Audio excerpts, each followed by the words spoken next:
Pagkababae ko, gari siya. May secret affair kami ng office mate ko. Hindi ko matigilan kasi sobrang galing niya sa... Rocky's Secret Files. Secret Files. It's the kind of bleep you never knew existed. Kunwari inosente pero boy naman pala. Rocky's Secret Files. Secret Files.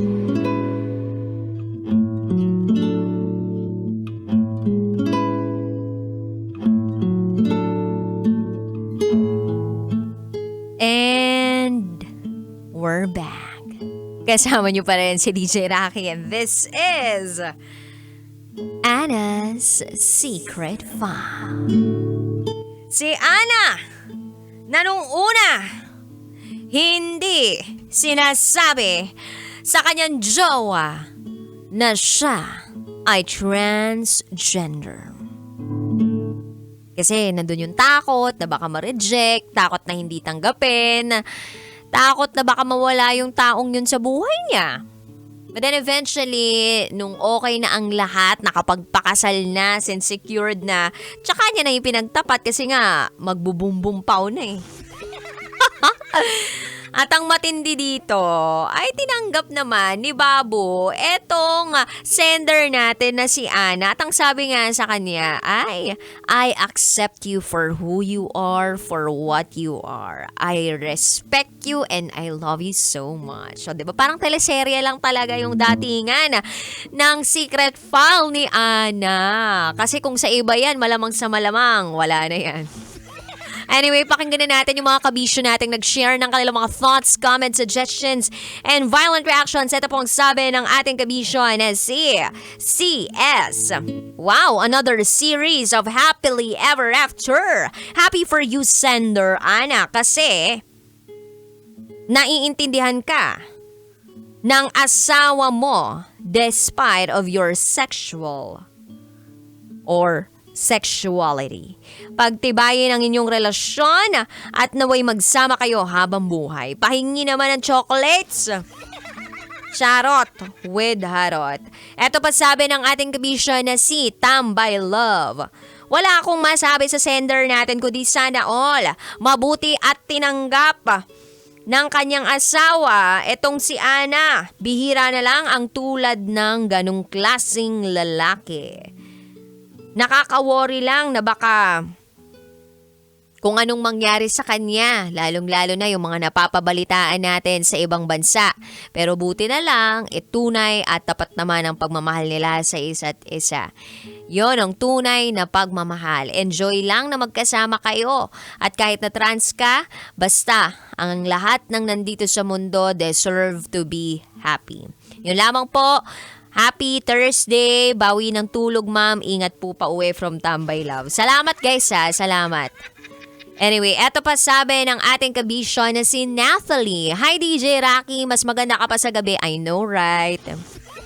Ang masasabi ko lang kay Ana ay sana all ay tinatanggap kahit na may inilihim sa partner at nagdesisyon na biglang sabihin ang katotohanan. Well, yun naman talaga yun, DJ Rocky. Kailangan natin maging totoo sa sarili natin habang hindi pa huli ang lahat. Mas mabuti nang wala tayong pagsisihan kesa sa magkaroon tayo ng pagsisisihan balang araw dahil hindi natin nasabi yung dapat nating sabihin. Yun lamang po, maraming salamat from Nathalie. True, kailan ba kasi naging umpisa ang pagsisisi? Laging nasa huli, right? Ito pa sabi ni Jason, happy for you, sender.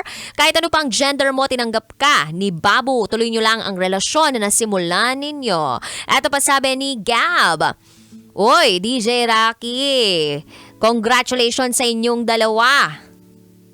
Bakit sa akin? Ana and Babo, congratulations sa inyong dalawa. Sana all. Ako hindi ko pa natatagpuan yung panghabang buhay ko. Pero sana makakita din ako ng para sa akin, naaanakan ko. Hoy, advance ka masyado ka ba?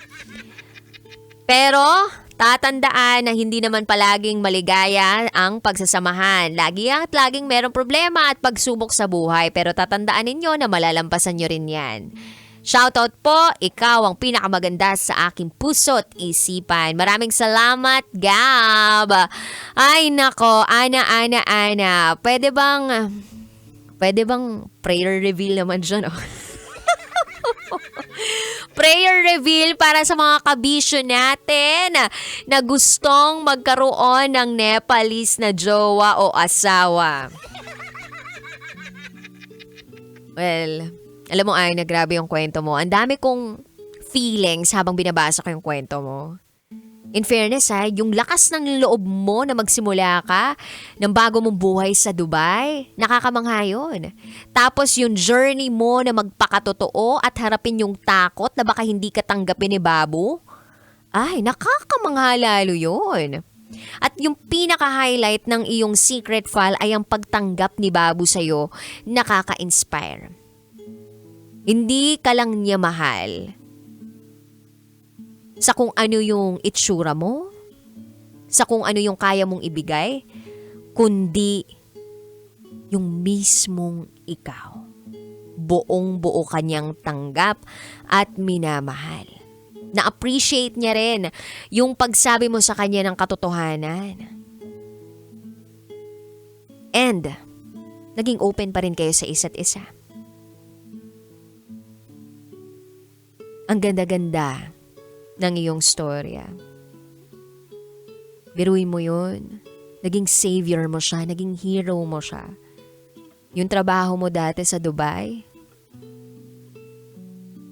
sana kalimutan mo na yun. Sana tuluyan mo ng talikuran yun.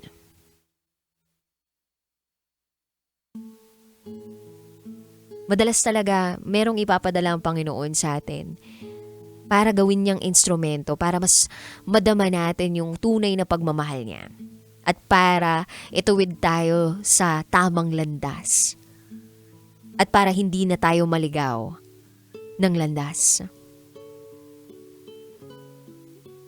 Congratulations, Ana. I just hope na masaya kayo at kung meron mang bagyong dadaan sa inyong relationship, malagpasan nyo ito. Salamat sa pagbabahagi mo ng kwento, Ana.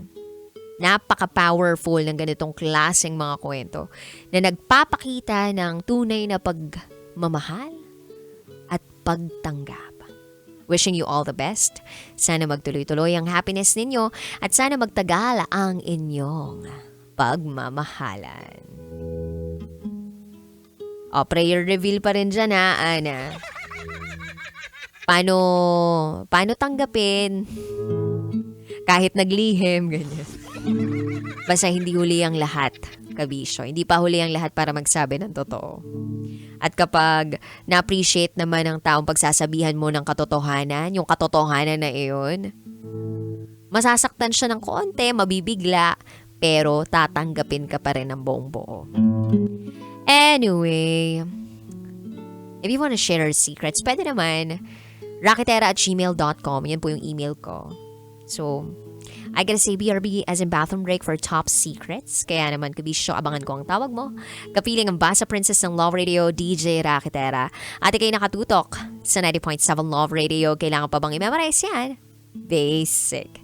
This is Anna's Secret File.